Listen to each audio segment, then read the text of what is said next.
grad je grad 19. veka i sva istraživanja su se naravno prvo odnosila na 19. i početak 20. veka.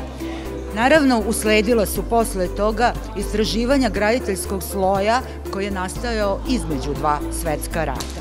Graditeljski sloj između dva svetska rata obeležila su nekolika imena, između ostalog Dragiša Bršovan, koji je ovde bio gradski arhitekta, inače ikona naše moderne arhitekture. Naravno, nije ovde ostavio moderna svoja dela, ostavio ih je 10 godina kasnije po Novom Sadu, Beogradu i u Zemunu, a onaj arhitekta koji je ovde dao najveći doprinos svakako je Đorđe Tabaković. Ono što je vrlo interesantno, a to je da su se pojavili izvesni lokalni graditelji za koje mi ranije nismo znali i koji su ostavili izuzetna dela arhitekta Matern i arhitekta Vajterštan, koji su ostavili iza sebe privatne vile, prvenstveno privatne vile, onako potpuno u duhu moderne arhitekture.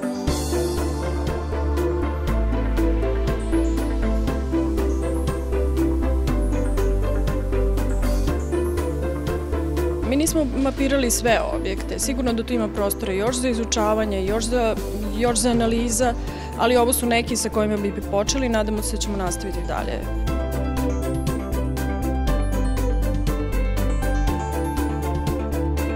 Pokrajinski sekretarijat za kulturu, javno informisanje i odnose sa verskim zajednicama se zaista trudi da prepozna kvalitetne projekte na teritoriji cele autonomne pokrajine Vojvodine.